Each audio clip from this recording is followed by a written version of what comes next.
Ya comenzó Agustín Sancho Cubrero en acción, con ideas y visión. Si prefieres solo escuchar, en podcast te puedes quedar. En cada rincón del ciberespacio siempre encontrarás su abrazo.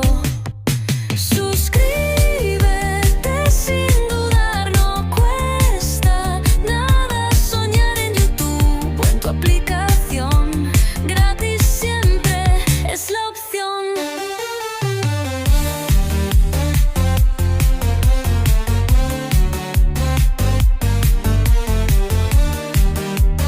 Bienvenidos una vez más a El Comentario, un programa realizado por Agustín Sancho Cubero. Este programa está disponible en formato vídeo en YouTube y para los amantes del audio, estamos en formato podcast, en las principales plataformas de audio. No te olvides de suscribirte a cualquiera de estas plataformas, es gratis. A continuación empezamos el programa. Muchas gracias.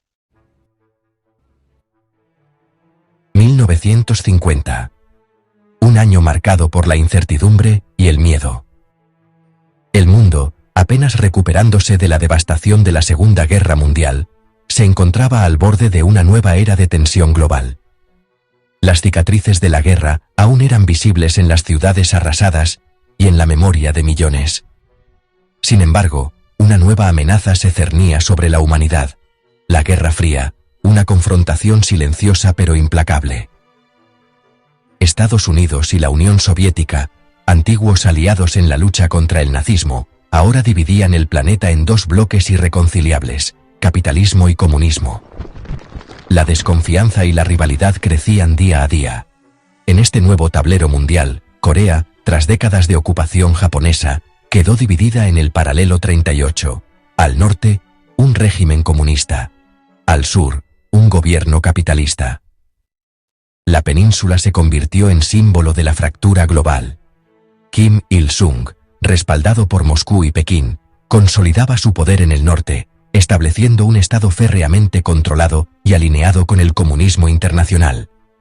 Syngman Rhee, apoyado por Washington, gobernaba el sur con mano dura, decidido a frenar cualquier avance comunista y a mantener la influencia occidental en la región. Ambos líderes, autoritarios y ambiciosos, soñaban con unificar la península bajo su propio régimen, sin importar el costo humano o político. La frontera se transformó en un polvorín, con escaramuzas constantes, provocaciones y una tensión que podía estallar en cualquier momento. El miedo a una guerra total era palpable. En Asia, la reciente victoria comunista en China alarmó profundamente a Occidente, que veía cómo el comunismo avanzaba imparable y temía un efecto dominó en toda la región. Así, Corea se convirtió en el primer gran campo de batalla de la Guerra Fría, donde las superpotencias medirían sus fuerzas y pondrían a prueba sus estrategias.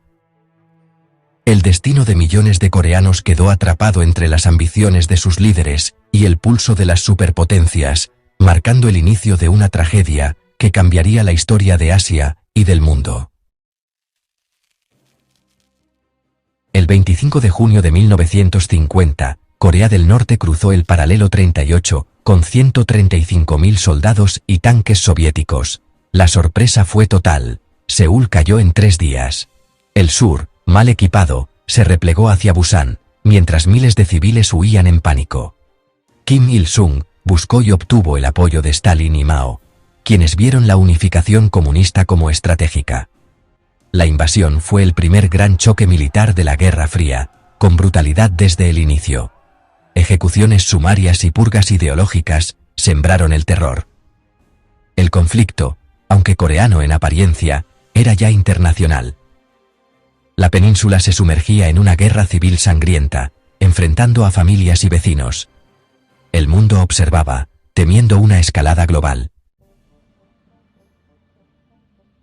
Estados Unidos reaccionó de inmediato, viendo la invasión como una prueba de su política de contención. En la ONU, aprovechando la ausencia soviética, se aprobó una fuerza multinacional liderada por Estados Unidos, bajo el mando de MacArthur. 16 países enviaron tropas, otros apoyaron con ayuda médica y logística. La Unión Soviética suministró armas y pilotos, mientras China vigilaba el avance de la ONU hacia su frontera. Mao temía una amenaza directa y preparaba su respuesta. El conflicto local se transformó en una guerra global indirecta entre superpotencias. Las decisiones en Washington, Moscú y Pekín tenían consecuencias mortales en Corea. La península se convirtió en el tablero donde las potencias movían sus piezas, ignorando el sufrimiento coreano. En el verano de 1950, las fuerzas de la ONU resistían con desesperación en el perímetro de Pusan, al borde de la derrota total. Las líneas aliadas estaban a punto de colapsar, y la caída del sur parecía inminente. Sin embargo, la determinación de los soldados y el apoyo logístico internacional mantuvieron viva la esperanza en uno de los momentos más críticos de la guerra. Fue entonces cuando MacArthur lanzó un audaz y arriesgado desembarco en Incheon, sorprendiendo completamente al ejército norcoreano. Esta maniobra estratégica permitió recuperar Seúl en cuestión de días y cambió el rumbo del conflicto, devolviendo la iniciativa a la ONU. El ejército norcoreano colapsó ante el avance aliado. La ONU, ahora en ofensiva, cruzó el paralelo 38 y capturó Pyongyang, la capital enemiga, en una rápida sucesión de victorias. El objetivo pasó de defender el sur a intentar unificar toda Corea bajo un gobierno pro-occidental. Los comandantes aliados debatían hasta dónde avanzar, mientras la moral de las tropas aumentaba con cada kilómetro conquistado. Sin embargo, China advirtió que no toleraría tropas extranjeras en su frontera. El gobierno chino, preocupado por su seguridad, lanzó amenazas públicas y movilizó fuerzas en secreto. A finales de octubre, cientos de miles de soldados chinos cruzaron el helado río Yalu y lanzaron una ofensiva devastadora, sorprendiendo a las fuerzas de la ONU y cambiando nuevamente el curso de la guerra. La ONU, sorprendida y dispersa, se vio obligada a retirarse apresuradamente en medio de un invierno brutal, enfrentando temperaturas extremas, escasez de suministros y ataques constantes. Batallas como la del embalse de Chosin se volvieron leyendas de horror y supervivencia, donde la resistencia humana fue puesta a prueba en condiciones inhumanas, y el coraje se convirtió en la única esperanza. Así, la guerra entraba en una fase aún más sangrienta y caótica, marcada por el sufrimiento, la incertidumbre y la lucha desesperada por sobrevivir en uno de los inviernos más duros de la historia militar. Tras la intervención china, la guerra se estancó cerca del paralelo 38. Durante 2 años, se libraron feroces batallas por colinas sin nombre, como Heartbreak Ridge y Pork Chop Hill. La vida en las trincheras era un infierno de barro, frío y muerte constante. La guerra aérea se intensificó, con combates entre cazas a reacción en Mi Galley. Bombardeos devastaron Corea del Norte, mientras la diplomacia avanzaba lentamente. Las negociaciones de paz se prolongaron, trabadas por el destino de los prisioneros de guerra. Las ofensivas buscaban ventajas en la mesa de negociación, no en el campo de batalla. El conflicto se volvió una guerra de desgaste, sin un final claro a la vista. Para los civiles, la guerra fue una tragedia indescriptible. Más de 2 millones de muertos, millones de refugiados y familias separadas para siempre. Masacres y crímenes de guerra ocurrieron en ambos bandos, alimentando un ciclo de odio y venganza. La economía colapsó, los campos quedaron arrasados, y la hambruna se extendió. Niños huérfanos vagaban entre ruinas. La infraestructura quedó destruida. Corea del Norte fue bombardeada hasta quedar irreconocible. El trauma psicológico marcó a generaciones, envenenando la relación entre norte y sur. Para la gente común, la guerra fue una catástrofe personal y colectiva.